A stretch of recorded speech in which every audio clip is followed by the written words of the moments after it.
मेरी मम्मी हर रोज एक नई लड़की लेकर आती और मेरे पापा को इशारा करती। पापा हंसते हुए उस लड़की को कमरे में ले जाते। मुझे समझ में नहीं आता कि पापा उस लड़की के साथ करते क्या हैं। बस अंदर से उस लड़की के रोने की आवाज़ें आती। वह रोते हुए कहती, तुम्हारी बेटी के साथ भी यही होगा जो आज तुम मेरे साथ कर रहे हो। मुझे उन लड़कियों की बातों से डर लगता। एक दिन इस राज का पता लगाने के लिए मैं पापा के कमरे में छुप गई, पर कमरे में जो कुछ भी हुआ उसे देखकर मैं डर गई, क्योंकि मेरे पापा उस लड़की के साथ। शाम का वक्त था, हर तरफ खामोशी थी। तभी हमारे घर का दरवाज़ा खुला और मम्मी के साथ एक लड़की आई। मम्मी दरवाज़ा खोलते हुए उस लड़की के साथ अंदर आ गई और पापा को पुकारने लगी और कहा कि जल्दी से यहाँ आओ। मम्मी की आवाज़ सुनकर पापा दौड़ते हुए आए। मम्मी ने आंखों ही आंखों में पापा को कुछ इशारा किया, जबकि उस लड़की की निगाहें मेरी ही तरफ थीं। मैं बुत सी बनी हुई उसे ही देखे जा रही थी। वह बहुत ही खूबसूरत लड़की थी। पापा जल्दी से आगे बढ़े और उस लड़की का हाथ पकड़कर अपने कमरे में ले गए, जबकि मम्मी की नज़रें मुझ पर थीं। वह मुझसे कहने लगी, क्या हुआ? तुम इतनी सोच में क्यों डूबी हो? जल्दी से उठो और खाना बनाओ। तुम्हें तो पता ही है कि मुझे खाना टाइम पर चाहिए होता है। मैंने हाँ में अपना सिर हिला दिया था, क्योंकि ये तो हमारे घर का रोज़ाना का ही मसला था। हर शाम हमारे घर एक नई लड़की लाई जाती थी। माँ ने कभी भी पापा से इस बात का ऐतराज़ नहीं किया था कि तुम हर रोज़ नई नई लड़कियों को लाने को क्यों कहते हो। शायद इन दोनों पति पत्नी के बीच हर बात पहले से ही तय थी, जबकि उन्होंने बस मुझे ही इस सब से अनजान करके रखा हुआ था।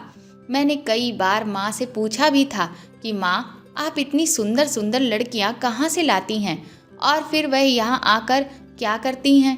माँ मेरी बात सुनकर गुस्से से घूरते हुए कहती, तुम अपने काम से काम रखा करो। मेरी माँ बनने की तुम्हें कोई ज़रूरत नहीं है। माँ का गुस्सा देखकर मेरे सवाल अंदर ही अंदर दबकर रह जाते। अपने घर के इन हालातों को देखकर मेरे अंदर सवाल तो बहुत उठते थे, लेकिन मैं खामोश हो जाती थी, क्योंकि मेरे सवालों का जवाब कोई भी देने वाला नहीं था। मैंने खाना बनाने के बाद मम्मी को खाना दिया और खुद किचन में ही बैठकर खाने लगी। खाना खाने के बाद बर्तन समेटकर मैं सोने के लिए अपने कमरे में चली गई। मैंने अपने कमरे की खिड़की से झांक कर देखा। मम्मी बाहर बरामदे के तख्त पर आराम से सो रही थीं, लेकिन मुझे तो नींद ही नहीं आ रही थी। मेरी आंखों से नींद कोसों दूर थी, क्योंकि मेरी आंखों के सामने बार बार उस लड़की का चेहरा घूम रहा था। ऐसा लग रहा था कि जैसे वह मुझे कुछ कहना चाहती हो, कोई बात हो जो वह मुझे बताना चाहती हो।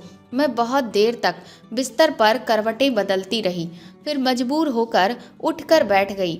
मैंने खिड़की से बाहर की तरफ देखा तो मम्मी बेखबर सो रही थीं। मैं दबे पांव कमरे से बाहर निकली। मेरे कदम पापा के कमरे की तरफ बढ़ने लगे। आज से पहले तो मुझ में कभी इतनी हिम्मत नहीं आई थी कि मैं रात को पापा के कमरे में जाऊं, पर आज न जाने मेरा खुद पर कोई नियंत्रण क्यों नहीं था।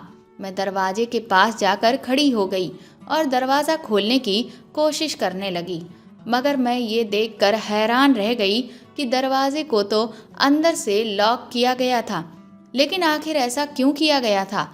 मैं हक्का बक्का सी खड़ी थी कि तभी मेरे कानों में उस लड़की की आवाज़ें गूंजने लगी। वह रो रही थी बुरी तरह से और सिसक रही थी। फिर वह कहने लगी, देख लेना, तुम्हारी बेटी के साथ भी यही होगा जो तुम मेरे साथ कर रहे हो, क्योंकि ये मत सोचना कि इसकी तुम्हें माफ़ी मिल जाएगी। तुम पर भी यही वक्त आएगा जब तुम्हारी आंखों के सामने तुम्हारी बेटी के साथ ये सब कुछ होगा, मगर तुम चाह कर भी इस सब को फिर रोक नहीं पाओगे। तभी मेरे पापा की तेज़ आवाज़ मेरे कानों में गूंजी। वह कहने लगे, बकवास बंद करो और चुपचाप अपना काम करो। उस लड़की के सिसकने की आवाज़ें फिर से दोबारा आईं तो मैं डर गई। मैं कांपने लगी। मुझ में खड़े होने की हिम्मत नहीं थी, इसलिए मैं जल्दी से अपने कमरे में चली आई और अपना सिर पकड़कर बैठ गई। मेरी आंखों से आंसू लगातार बहते ही जा रहे थे। मम्मी पिछले 3 महीनों से जवान जवान लड़कियों को घर लाया करती थी। क्या ये 3 महीनों में आने वाली हर लड़की मुझे इसी तरह से बद्दुआएं देती होगी और यूं ही मेरे पापा के सामने वह लड़कियां गिड़गिड़ाती होंगी? मगर क्यों? मेरे पापा लड़कियों के साथ आखिर ऐसा क्या करते हैं कि लड़कियां रोने लगती थीं और फिर मुझे बद्दुआ देने पर मजबूर हो जाती थीं? इस सवाल ने मेरे सर में दर्द कर दिया था। नींद मेरी आंखों से कोसों दूर थी। ये सोचते हुए मुझे बैठे बैठे ही सुबह हो गई थी और पापा कमरे से बाहर आ गए थे और पीछे वह लड़की भी थी जिसे मम्मी आज घर लेकर आई थी। उसकी हालत बहुत खराब लग रही थी। पहले जब वह आई थी वैसी उसकी हालत अब पहले जैसी नहीं थी। मैंने देखा उसकी टांगें कपकपा रही थीं। वह बार बार अपनी टांगों पर हाथ रखते हुए लंगड़ाते हुए चल रही थी। पापा ने झकझोर कर उठाते हुए माँ से कहा, इस लड़की को तुम जहाँ से लेकर आई थी इसे वहीं छोड़ आओ। मेरा काम अब हो गया है। मम्मी अपनी आंखें मसलते हुए उठी और फिर उन्होंने लड़की को अपने पीछे आने का इशारा किया। वह लड़की चुपचाप उनके पीछे चली गई। उन दोनों के जाने के बाद पापा मेरे कमरे की तरफ बढ़ने लगे। मैं जल्दी से अपने बिस्तर पर लेट गई और फिर लेटकर सोने का नाटक करने लगी। पापा मेरे पास आए और मुझे आवाज़ देते हुए कहने लगे, पायल, मुझे तो लगता है कि तुम घोड़े बेचकर सो रही हो। जल्दी से उठो, सुबह हो गई है। मैं आंखें मलते हुए उठकर बैठी थी। पापा के चेहरे पर मुझे जरा सी भी थकावट नजर नहीं आ रही थी। उन्हें देखकर ऐसा लग रहा था कि जैसे वह बहुत सुकून महसूस कर रहे हों। पापा मुझे जगाकर कमरे से बाहर जाने लगे तो मैंने उनका हाथ पकड़ते हुए उन्हें रोक लिया और उनसे कहा, पापा मेरे पास बैठिए। पापा ने मुझे बड़े गौर से देखा और फिर बैठते हुए कहने लगे, क्या बात है, तुम्हारी तबीयत तो ठीक है ना? मैंने सर हिला दिया और कहा, पापा आप कब जागे? मेरे सवाल से वह घबरा गए थे। ऐसा लग रहा था कि वह मेरे सवाल से परेशान हो गए हों। फिर उन्होंने कहा, थोड़ी देर पहले ही जागा हूँ। मैं बहुत परेशान थी, इसीलिए फूट फूट कर रोने लगी और कहा, पापा मुझे रात भर बहुत डरावने सपने आते रहे। कल शाम मम्मी जिस लड़की को घर लेकर आई थी वह मेरे सपने में आई और मुझे डरा रही थी। पापा वह लड़की कहाँ पर है और मम्मी उस लड़की को क्यों लेकर आई थी? पापा मेरे सवालों का जवाब नहीं देना चाहते थे। वह इधर उधर देख रहे थे कि किसी तरह से वह मेरे इन सभी सवालों से बच जाएं। पहले जब मैं पापा से कोई भी सवाल करती थी तो वह मुझे डांट देते थे, पर आज मैं बहुत रो रही थी और मैंने झूठ भी बोल दिया था कि वह लड़की मेरे सपने में आई थी। बहुत सोच विचार के बाद पापा ने बताया कि वो लड़की तुम्हारी माँ के किसी जानने वालों के घर की थी। उसके पति ने उसे घर से निकाल दिया था तो वह उसे अपने साथ घर लेकर आई थी और जब तुम सो गई तो उस लड़की का पति और उसके सास ससुर हमारे घर आए थे और उस लड़की को मनाकर अपने साथ लेकर चले गए। पापा ने आखिरकार झूठ बोल ही दिया था। मैंने कहा, पापा पर माँ तो हर रोज़ कोई ना कोई लड़की लेकर आती हैं, तो क्या हर लड़की की यही परेशानी होती है? पापा ने मेरे आंसू पोंछते हुए कहा, इस दुनिया में हर इंसान की अपनी कोई ना कोई मजबूरी होती ही है। यहाँ जो भी लड़की आती है अपनी किसी न किसी परेशानी की वजह से ही आती है। तुम अपने छोटे से दिमाग पर ज़्यादा जोर मत डालो। चलो उठो, हाथ मुंह धो लो और मेरे लिए चाय बना दो। इतना कहकर पापा कमरे से बाहर निकल गए। पापा के इतना समझाने पर भी मेरे दिमाग में बहुत से सवाल अभी भी थे, क्योंकि मुझे पता था कि पापा ने सच नहीं बोला है, वह झूठ बोल रहे थे। खैर, मेरे दिन किसी तरह से गुजरे। शाम हुई तो मैं फिर से बरामदे की चारपाई पर बैठ गई। पापा मुझे उठाते हुए कहने लगे, पायल जल्दी उठो, लगता है आंधी आने वाली है। घर के सभी दरवाजे जल्दी से बंद कर लो। मैं समझ गई थी कि पापा मुझे इसीलिए यहाँ से हटाना चाहते हैं कि मैं कुछ भी जान ना सकूं कि माँ आज किस लड़की को घर लेकर आएंगी। मैंने कहा, हाँ अभी जाती हूँ। मैंने पापा को अपनी बातों में उलझाए रखा कि तभी हमारे गेट का दरवाज़ा खुला और माँ गेट के अंदर आई और एक जवान सी लड़की उनके पीछे ही थी। आज आने वाली लड़की भी बहुत घबराई हुई थी। मैं जल्दी से उठकर बैठ गई और उससे पूछा कि तुम कौन हो। मैंने उस लड़की से सवाल किया, मगर इससे पहले कि वह कुछ जवाब दे पाती, पापा उस लड़की का हाथ पकड़कर उसे जल्दी से अपने कमरे में लेकर चले गए और फिर जोर से दरवाज़ा बंद होने की आवाज़ सुनाई दी। उसके जाने के बाद माँ ने मुझे घूरते हुए कहा, ये क्या कर रही थी तुम? मैं घबरा गई थी क्योंकि मुझे माँ के गुस्से से बहुत डर लगता था। मैंने कहा, कुछ नहीं माँ, बस वह लड़की अच्छी लग रही थी, इसीलिए मैंने बात कर ली। माँ ने कहा, खबरदार, जो आज के बाद तुमने किसी लड़की से बात भी की। चलो जाओ, खाना बनाओ जाकर, तब तक मैं कुछ ज़रूरी काम कर लेती हूँ और फिर मुझे खाना परस कर देना। मैं फिर खाना बनाने चली गई। मैं चाहती थी कि माँ आज भी जल्द से जल्द सो जाएं, क्योंकि मैं जानना चाहती थी कि क्या आज आने वाली लड़की भी मुझे बद्दुआएं देगी या नहीं। धीरे धीरे यूं ही वक्त गुजर रहा था और फिर पूरे घर में माँ के खर्राटे गूंजने लगे। मैं जल्दी से उठी और बाहर निकल गई। मेरे कदम पापा के कमरे की तरफ बढ़ने लगे और दरवाजे से जाकर मैं चिपक कर खड़ी हो गई। पापा के कमरे से उस लड़की के रोने की आवाज़ें आ रही थीं। वह लड़की रो रही थी, आहें भर रही थी। पापा ने गुस्से में कहा, बस अब ज़्यादा नाटक मत करो, नहीं तो मैं तुम्हारा वह हाल करूँगा कि सारी ज़िंदगी तुम याद रखोगी। जल्दी से अपना काम करो, नहीं तो मुझसे बुरा कोई नहीं होगा। उस लड़की ने कहा, मुझे तो तुम्हारे ऊपर बहुत हैरानी हो रही है कि तुम कैसे आदमी हो। तुम्हारी खुद की एक जवान बेटी है, अगर कल को कोई आदमी उसके साथ भी यही सब करेगा तो क्या तुम उसे करने दोगे? एक बात याद रखना, आज जो तुम मेरे साथ कर रहे हो, कल को तुम्हारी बेटी के सामने ज़रूर आएगा। उसकी बात सुनकर मैं थर थर कांपने लगी थी। मेरा खुद पर कोई काबू नहीं था। मैं चाहती थी कि दरवाज़ा खटखटाकर उस लड़की की मदद करूं कि फिर तभी मम्मी के खर्राटे थम गए थे और मैं जल्दी से भागकर अपने कमरे में आ गई। आज मुझे ये बात समझ में आ गई थी कि हमारे घर में ज़रूर कुछ ऐसा हो रहा था जो गलत था, मगर वह क्या था उसका जवाब फ़िलहाल मेरे पास नहीं था। फिर मैंने ये फ़ैसला किया कि ये जो कुछ भी मेरे घर पर हो रहा है उसका पता तो मैं लगाकर ही रहूँगी। पहले तो मैं बड़ी बेखबरी से ज़िंदगी गुजार रही थी, पर अब मैं चौकन्ना हो गई थी। अब मैं अपने घर के छोटे छोटे मामलों पर भी बड़ी गहरी निगाह रखा करती थी। यहाँ कौन आता है, कौन जाता है।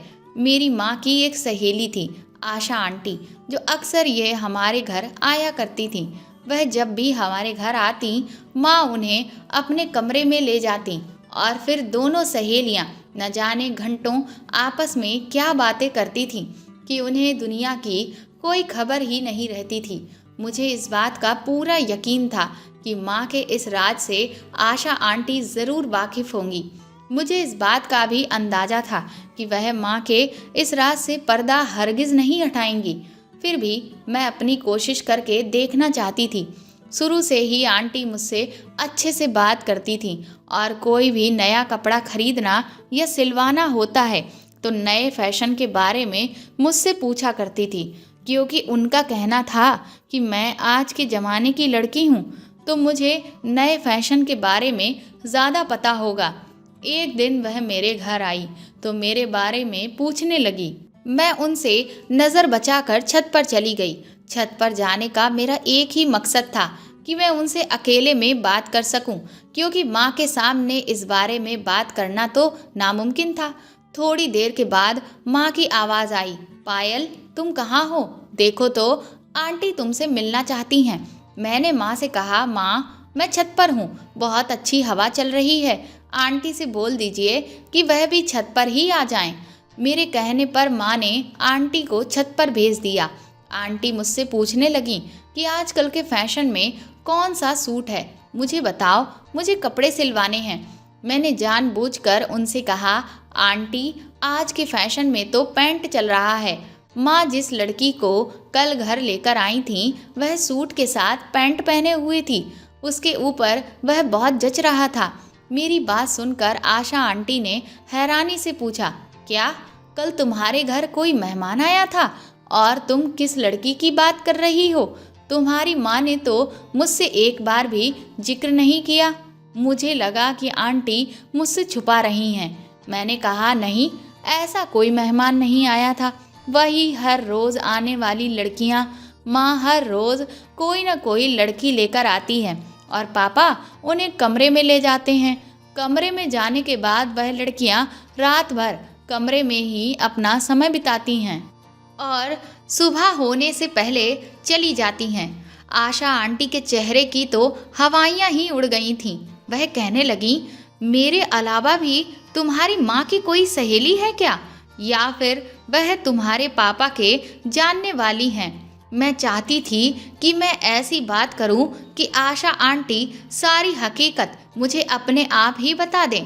मैंने कहा, नहीं, मुझे नहीं पता ये माँ की सहेलियाँ हैं या फिर कुछ और।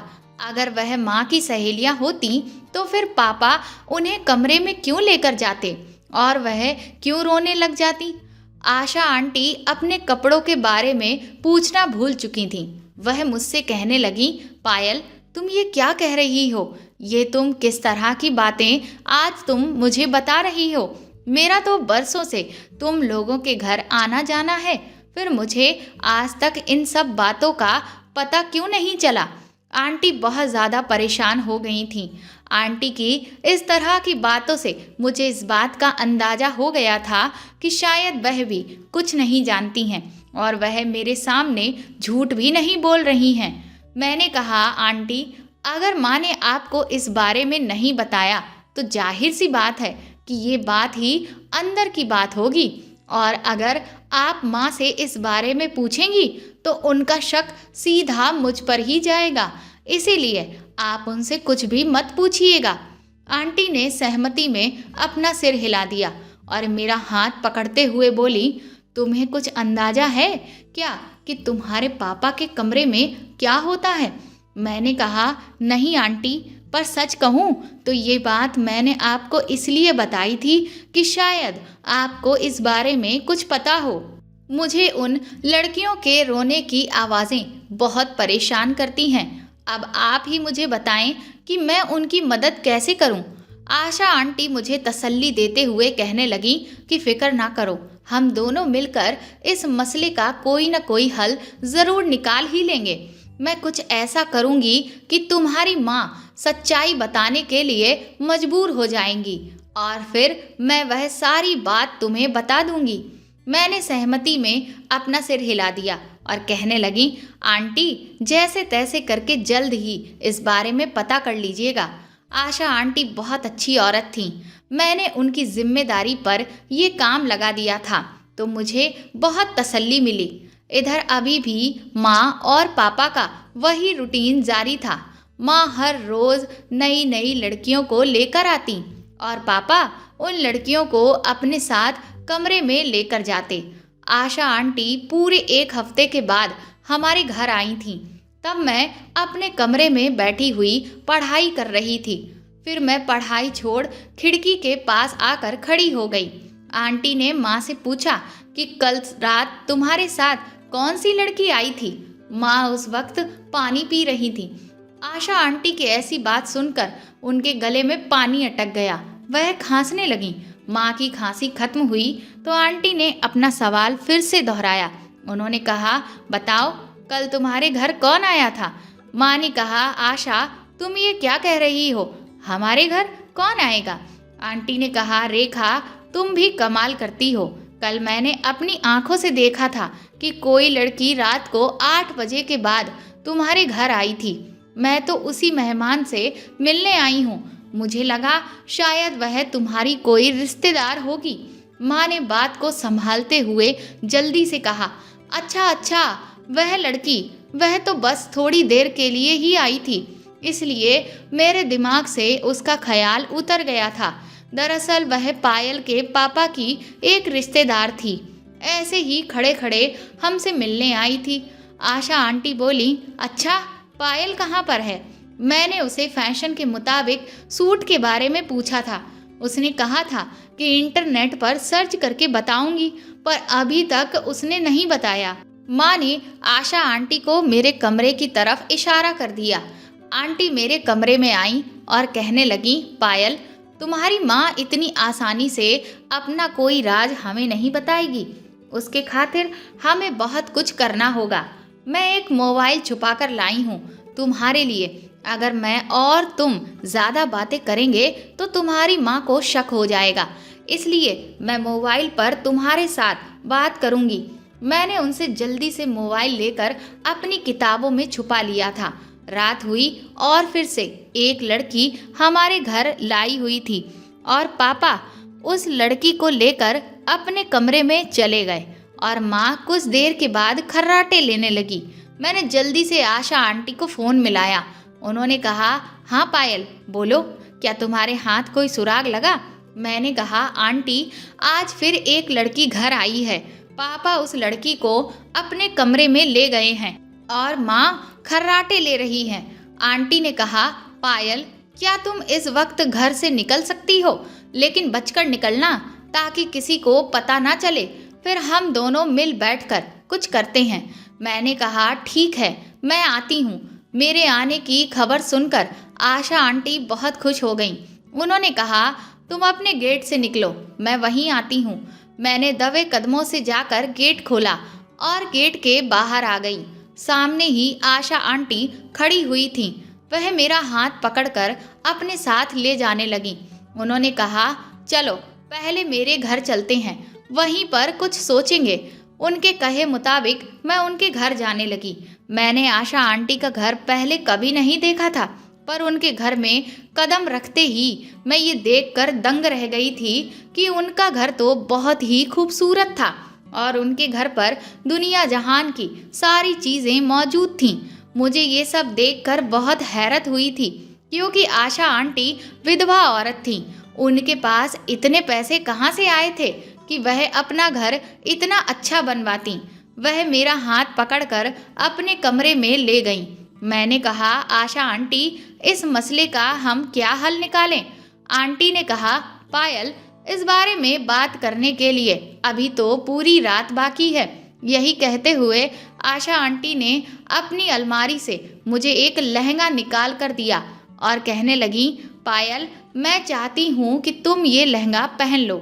मैंने हैरानी से उनकी तरफ देखा और कहने लगी, ये क्या आंटी, हम अपना काम करने आए हैं और आप हो कि मुझे लहंगा पहना रही हैं।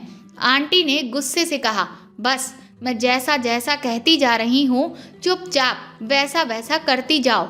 मैंने कहा, पर आंटी। उन्होंने कहा, प्लीज़ मेरी खातिर ये पहन लो। ये लहंगा भी उस राज के बारे में पता लगाने में बहुत काम आएगा।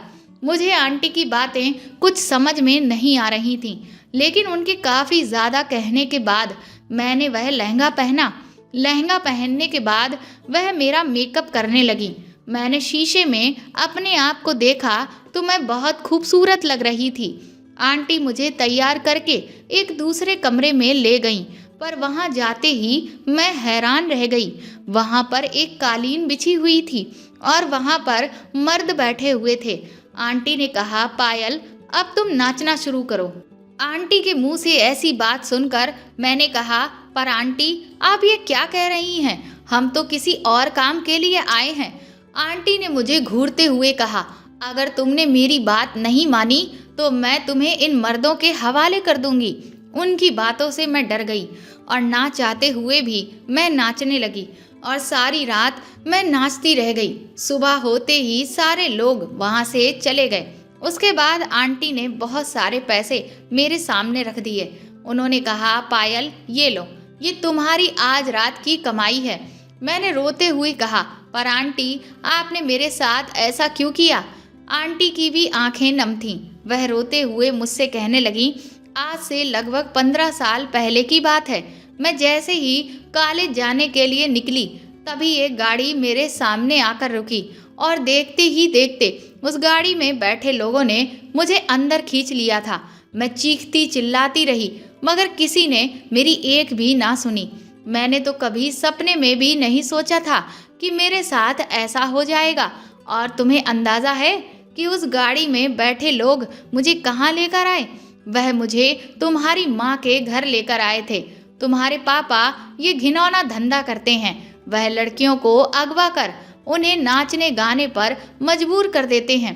तुम्हें बताया गया है कि मैं विधवा हूँ, पर जबकि असल में तो मेरी कभी शादी ही नहीं हुई। मैं कई साल तुम्हारे माँ पापा के लिए नाचती रही और जब मेरी उम्र ढल गई तो उन्होंने मुझसे कहा कि आशा, तुम अपनी ज़िंदगी अब अपने हिसाब से जी सकती हो।